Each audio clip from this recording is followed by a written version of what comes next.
correction la waaw fii kat mbokk yi ñu ngi fii Sacré Cœur puisque gars yi dañu taaloon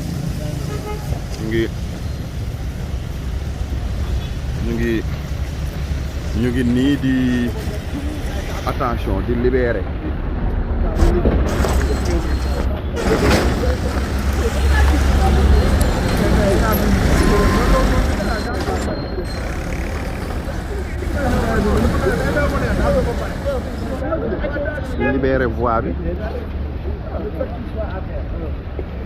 libérer voie bi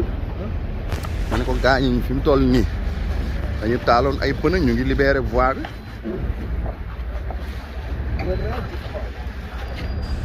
ñu ngi nii lii de fi xaw a gum actuellement ñu ngi nii près wu mosquée bi nekk wetu kër Ousmane Sonko nga police yaa ngi nii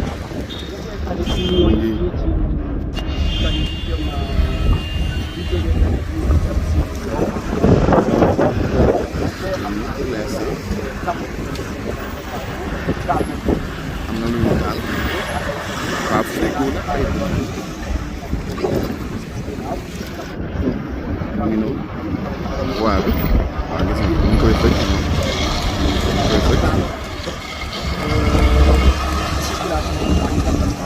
circulation baa ngi ñu dem ñoom ñu ngi nii di fay lakk ñu fay lakk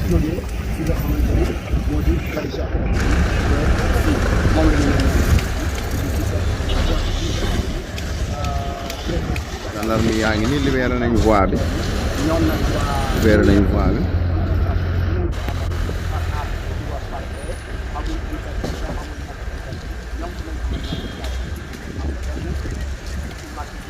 nga waa ji mu ngi indi ay kii di fay mooy mu ngi nii di fay lakk gi mu ngi di fay lakk gi nga mu ngi tàkk ba léegi oto yaa ngi nële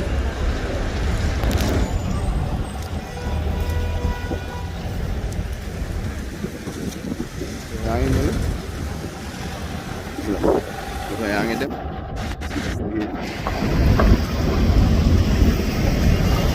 waaw bële ñu contourner lakk gi parce que ñoom ñu ngi noonu affaire bi soo xoolee xam ne lii ay pneu la tàkku pneu la mu léegi voie bi libéré nañ ko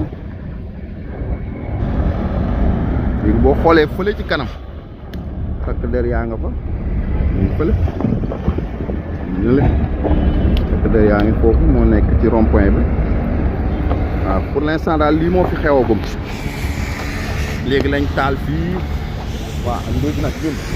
ñu ngi jékki-jékki xeer yaa ngi taw te doo xam fu xeer yi ni ñëwee xeer yaa ngi ñëw waaw mel ne am na ay xeer yu ñuy sànni léegi takkateer yi dem ñoom ñu ngi ne toujours aux aguets ñu ngi ne taxaw ñu ngi oto yaa ngi nii di dem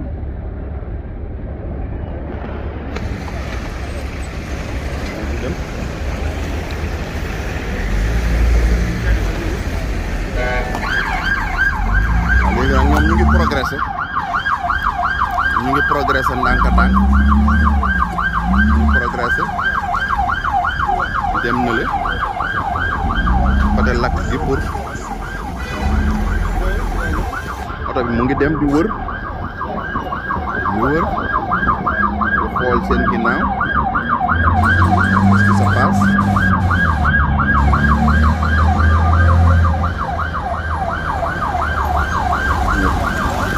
ñu ngi rejoindre beneen oto bi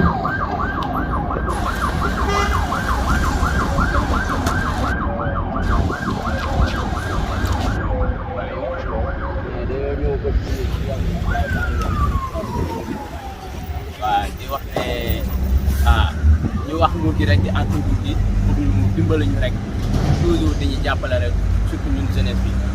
waaw parce que manifestant yi nekk fi di manifester waaw dinañ causer ay dégâts yu nga xamante ne waruñ ko causer ci wàllum ay matériel di yàq ay matériel même suñu manifester sax nañ bàyyi di yàq ay matériel ok d'accord nag loolu lañ ciy gën a antu si gars yi ok merci. bon di ñaawlu li fi xew parce que gis lu woon lu jar a tax ñu interdit suñu manifestation donc entre le pour la démocratie un refus démocratique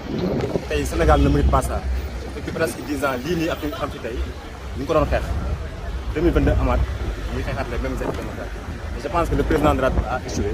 vraiment Sénégalais ak Sénégalais yi. Qu'est-ce que vous allez faire maintenant? Donc on continue la distance parce que c'est notre droit parce que lu ñu jëlee si amatuñu envie chaque 10 ans ñu dee ci combat démocratique on a fini par porter le combat daan continuer résistance ba lépp lu xam ne droit mën nañu ko ak yoon mën nañu ko ñu mun ko am incha allah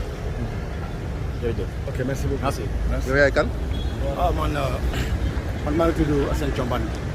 waaw c'est-à-dire li moom vraiment c'est dañ ñëpp dañ koy devoir dañ koy métti parce que ab réew bu fekkee dafa war a dox dafa war a am mu war a tëddee dëkk dafa war a ànd ak démocratie parce que peuple aussi démocratie moo seen doole su fekkee ne dem na tey ba mënul am li ñuy wax maanaam droit de marche loolu day métti loolu daal vraiment ci Sénégal toll na fa am suñu toll nii dafa métti tout ce qui se passe dans ce pays c'est dur ñu ngi gis nañ dégg nañu kon donc ñii toll nañ benn niveau boo xam ñu may nit ñi ñu génn lii mënoon na nag bu ñu ëpp ñu autorisé marche bi kon lii mën nañ marche wala lu ñu nakk rek su ko defee Sénégal am jàmm mais nag le président mënul na éviter lii parce que c'est lui le seul détenteur de la vie maanaam sécurité maanaam peuple bi ci moom la nekk lii mënoon na ko éviter merci. fii ci manifestant yi la bokk waaw manifestant yi la bokk léegi nag yoon bi moom mu ngi nii dégagé wu ne ci fii ba fee ñaa ngi ñëw circulation baa ngi dem ndànk pour l'instant daal lii moo fi am fii ba fële rond point Cheikh Béthio bi ba biir cité Keur Gorgui dañ ko bunkériser lii moom kenn amul foo dugg kenn amul foo génn loolu daal moo am fii actuellement bu affaire bi gën a évoluer rek dinañ leen gën a wan li fi xew pour l'instant daal lii moo fi am voie bi la ñu téye woon dégagé wu na léegi donc xam naa ba ci kanam ñu dégtal leen leneen lu fi amaat dinañ leen ko dégtal ok merci jërë ngeen jëf cher internaute